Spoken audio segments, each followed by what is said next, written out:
નમસ્કાર વિદ્યાર્થી મિત્રો, ગુજરાતી એકેડમીમાં આપનું હાર્દિક સ્વાગત છે મિત્રો। આજે આપણે આઈસીમાં અભ્યાસ કરતા વિદ્યાર્થીઓ માટે મોસ્ટ આઈએમપી વિડીયો છે મિત્રો।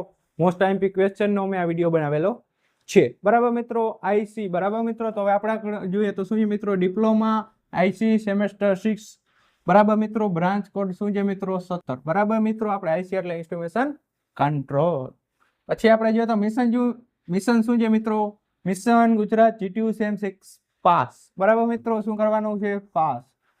સારા ગ્રેડ અને સારા માર્ક લઈ આવીને તમારે મિત્રો સેમ 6 અથવા ફાઇનલ યરમાં પાસ થવાનું છે। વિષય આપણે જોઈએ તો મિત્રો શું છે, એડવાન્સ પ્રોસેસ કંટ્રોલ બરાબર મિત્રો। આપણો વિષયનું નામ છે। સબ્જેક્ટ કોડ જોઈએ તો શું છે મિત્રો, 43 61 703 બરાબર મિત્રો। હવે આ વિડીયોમાં શું શું મળશે, પેપર કઈ રીતના લખવું તેની માહિતી જળશે, અને જૂના પેપર સોલ્યુશન કરી અને મોસ્ટ આઈએમપી ક્વેશ્ચનની અમે લિસ્ટ બનાવેલી છે કે એમાંથી કયા કયા કોમન પ્રશ્ન નીકળે છે અથવા જીટીયુમાં વારંવાર ક્વેશ્ચન પૂછાતા હોય તેવા અમે તેમાં લીધેલા છે।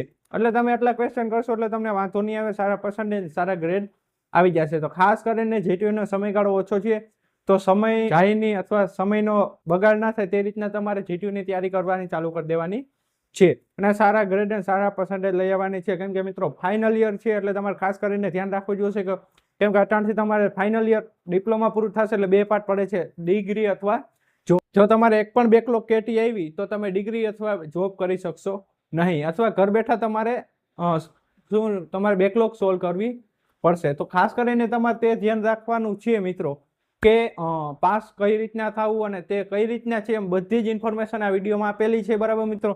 અને અમે મોસ્ટ આઈએમપી ક્વેશ્ચનની પણ લિસ્ટ બનાવેલી છે। તો આપણે આગળ જોઈએ કયા કયા મોસ્ટ આઈએમપી ક્વેશ્ચન છે। અને બીજું એ છે કે મિત્રો આની અમે વોટ્સએપ ગ્રુપ લિંક પણ નીચે આપેલી છે, જલ્દી થઈ અને જોઈન થઈ જાય, બરાબર મિત્રો। બાકી આપણે આગળ વિડીયોમાં જોઈએ। એડવાન્સ પ્રોસેસ કંટ્રોલના જે આઈએમપી છે મિત્રો, જે આપણે આઈસી સેમેસ્ટર 6 માં છે એની વાત કરી હતી પ્રમાણે આગળ વધીએ છીએ। તો પહેલો ક્વેશ્ચન તમને આપેલો છે, જો ગુજરાતી ઇંગ્લિશ બે ભાષામાં આપેલ છે, જે મિત્રોને જેમાં તૈયારી કરી હોય એમાં તમે આરામથી કરી શકો છો। અને કદાચ ગુજરાતી રકમમાં જો અહીંયા મારાથી મિસ્ટેક રહી ગઈ હોય ઘણીવાર, અથવા જીટીયુમાં પણ રકમમાં હશે તો તમારી ઇંગ્લિશ રકમ છે ને એ માન્ય ગણાશે। ઓકે, તો પહેલો ક્વેશ્ચન છે, define process control and important in the industrial application. Process કંટ્રોલની તમારે વ્યાખ્યા કરવાની છે, અને ઇન્ડસ્ટ્રીયલ એપ્લિકેશનમાં તેનું શું મહત્વ છે ને મિત્રો એ તમારે જણાવવાનું છે। તો પહેલો ક્વેશ્ચન સારામાં સારો છે, તો બધા મિત્રોને કરી નાખવાનો છે। પછી સેકન્ડ આગળ વધીએ તો પીઆઈડી કંટ્રોલર અને તેના કમ્પોનેન્ટ ના કાર્યને તમારે આખું વર્ણન કરવાનું છે। Describe the function of PID controller in its component. Okay, question number 3 ત્રીજાની વાત કરીએ તો બ્લોક ડાયાગ્રામ સાથે ક્લોઝ લૂપ સિસ્ટમ સમજાવો અને ઓપન લૂપ સિસ્ટમ સાથે ક્લોઝ લૂપ સિસ્ટમની તુલના કરવાની છે।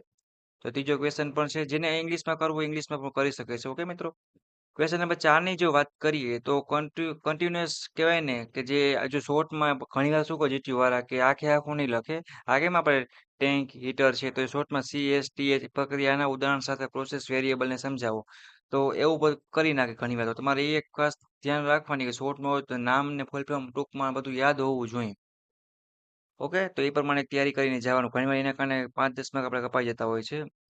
ક્વેશ્ચન નંબર 5 ની જો વાત કરીએ તો સ્ટેપ ઇનપુટ માટે પીઆઈ કંટ્રોલ સાથે ક્લોઝ લૂપ સિસ્ટમનો પ્રભાવિત છે, એટલે એ તમારે આખું ઇનપુટ છે દોરવાનું છે।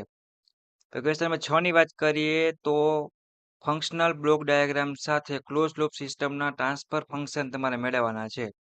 પછી વાત કરીએ તો પીઆઈ અને પીડી નિયંત્રણ સિસ્ટમનો પર પીઆઈડી નિયંત્રણના ફાયદા અને મર્યાદા એટલે કે લિમિટેશન અને એડવાન્ટેજ તમારે લખવાના છે।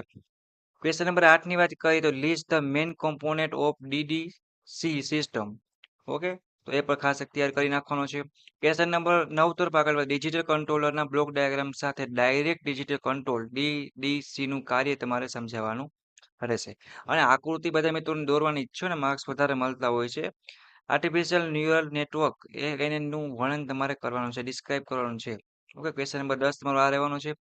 આગળ વધીએ તો selective control VS adaptive control, okay, compare કરવાનું છે, એ પણ કરી નાખજો।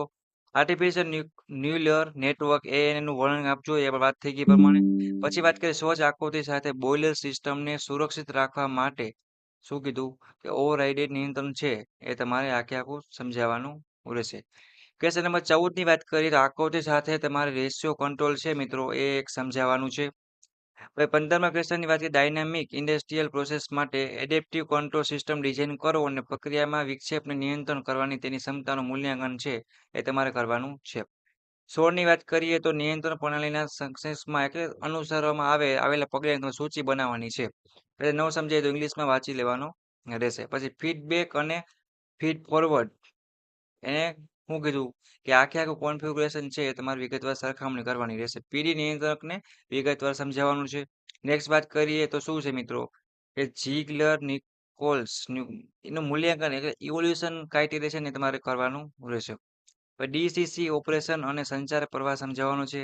રેશિયો કંટ્રોલ યોજના તમારે સમજાવવાની છે. એડેપ્ટિવ નિયંત્રણ વિગતવાર સમજાવવાનું રહેશે. આર્ટિફિશિયલ ન્યુરલ નેટવર્ક છે જે પાછું આપણે આવ્યું છે એ તમારે સમજાવવાનું રહેશે. ફીઝ આધારિત સિસ્ટમ અને એએનએન આધારિત સિસ્ટમની યોગ્ય પહોંચ સાથે સરખાવવા એટલે તફાવત થયો એક પ્રકારનો એમ. પ્રોસેસની વ્યાખ્યા પણ પ્રોસેસના પ્રકારની યાદી બનાવવાની છે મિત્રો. પછી વાત કરીએ તો ક્લોઝ લૂપ નિયંત્રણ સિસ્ટમનું ટ્રાન્સફર તમારે મેળવવાનું રહેશે. ઓકે. પછી ઓપન લૂપ અને ક્લોઝ લૂપ ની સિસ્ટમ છે આખીની સરખામણી કરવાની છે. પીડી અને પીઆઈ કંટ્રોલના રૂપરેખાંકનની સરખામણી તમારે કરવાની રહેશે. એ થઈ ગયા બાદ ડીસીસીની મશીન લર્નિંગમાં ભવિષ્યની પરંપરા છે એ તમારે આખી સમજાવવાની છે. ફ્યુચર ટ્રેન્ડ છે ને એ બરાબર. ફીઝ લોજિક સાથે કૃત્રિમ ન્યુક્લિયર નેટવર્કની તમારે સરખામણી કરવાની રહેશે. આ તમારા 30 પ્રશ્ન છે.